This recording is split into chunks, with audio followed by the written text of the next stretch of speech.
What's up, everyone? Alex here with the Whiskey Shelf. Welcome back to my apartment in Tokyo.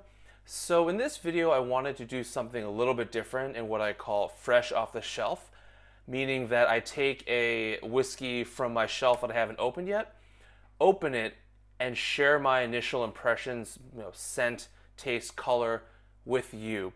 Now, as a result, this is going to be completely unscripted. I have never had this whiskey.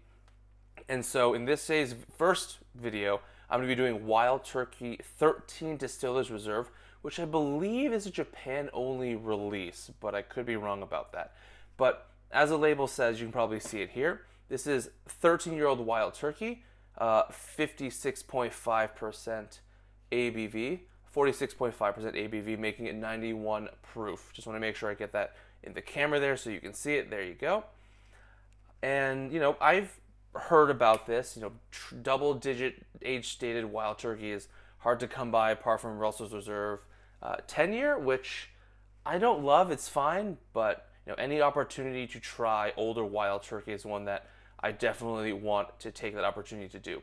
So for this fresh off the shelf video, what I've done actually is I've already opened it and I poured myself a glass right here. I think it's been sitting for about an hour 15, because I truly do believe neck pours and, neck pours not being representative of how good a whiskey can be. I truly believe in that. And as a result, I wanted to give it more time to air out, to let it settle. Kind of like a steak. You cook a steak, you don't cook it, take it off the pan, immediately cut it open, right? Usually the common knowledge is you finish cooking it, you let it settle for a period of time to really let everything be ready to go. And so that's really what I've done because, I want to have the best experience possible for this first impression. So last thing I'll do before getting into it, I think there's a little history. From what I read, Wild Turkey 13 Distillers Reserve came out in like 2012, 2013, which replaced the Wild Turkey 12 101. So you got one extra year, 12 to 13 years, but you lost proof. So from 101 to 91. And so, you definitely make that trade-off. I don't know why they did it. I don't know if it was a good idea, but regardless, let's give this a try, and I'm going to give you my initial thoughts. And last thing I should mention, this is not a review. This is more my first impressions. I'll do a separate video for that final review, as well as do a write-up for the blog, thewhiskeyshelf.com. But here we go. One last time, I'll show you this bottle. Make sure you can get that right. So that's the front. Got the little turkey. This is the back to know that this is Japanese. You see all that Japanese writing there. Color-wise, it's definitely hard to tell. Pretty nice color for a 13-year-old bourbon. Nothing really, not quite as dark as midnight, but still certainly quite attractive. So I'm going to leave this here to keep this in the camera, and I'm going to give this a go. Cheers.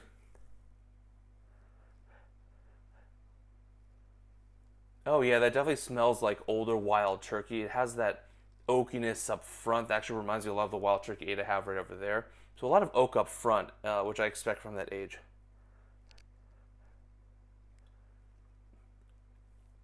So this is actually quite nice smelling. So first off, I'll say, a lot of roasted caramel up front, then a lot of roasted oak, freshly sawn oak, cinnamon, nutmeg, and then comes some of that vanilla, apple, and orange. That, dried cherry note as well. Baked apple. There's a lot of clove in here. And the best way I can really describe it is like if you go to a spice shop, it might be tougher to do right now during COVID times, but before, go to a Penzies, open up that jar, stick my face in the ground up clove and smell it. I get a lot of that. So this is a very spicy wood spice bourbon.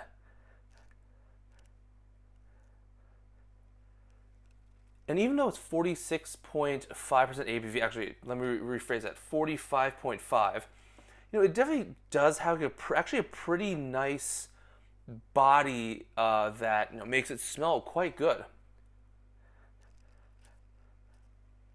So to summarize, this definitely does smell very mature, a lot of roasted sugars up front and then into vanilla, and then quite a good amount of roasted oak, clove, a lot of clove, cinnamon, and then into cherry, apple, orange, and coffee grounds.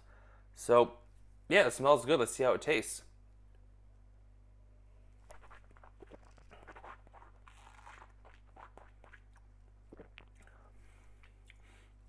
Oh yeah, that's that's definitely certain very nice. But at the same time, I can then now tell that this is 45.5. It tastes, it has tastes like it has a higher ABV, 48 to 50, but you know, probably doesn't quite have the same level of flavor and body as, 101 proof, 110 proof, whatever. Anyways, I don't want to harp on about the proof. Flavor wise, I actually think this tastes quite good. I'm actually going to check this one more time.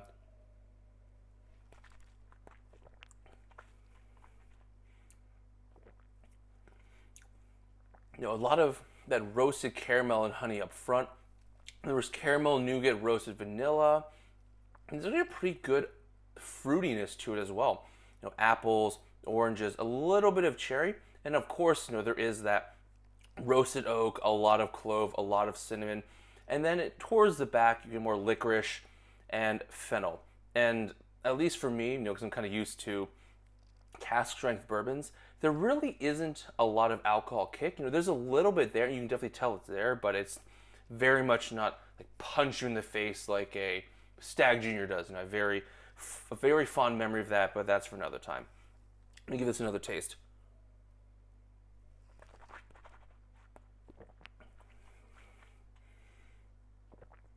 Definitely become a lot more chocolatey. So again, roasted caramel, vanilla. Now I'm getting a lot more chocolate, dark cherries, apples, oranges. Then I'm getting more of that roasted oak, the clove, the cinnamon, the mocha. And again, not very much heat, and with some of that back end fennel and licorice that you get in, with that rye. This is 13% rye, I believe. And so overall, at least with my first impression, it's a good one. It's easy to drink. It really brings a lot of like caramel sweetness, a lot of oak, kind of coffee, clove, mocha flavors. And so this is definitely a tad more oak forest old. It really just brings a lot of everything. One difference I have recognized from memory, it's not as harsh as Wild Turkey 8-Year 101. Some of it might be the age, some of it might be the ABV, but it definitely has, I would say, no harshness and a much more bumped up chocolatiness and a little bit of tobacco. Let me take one more sip just to be sure.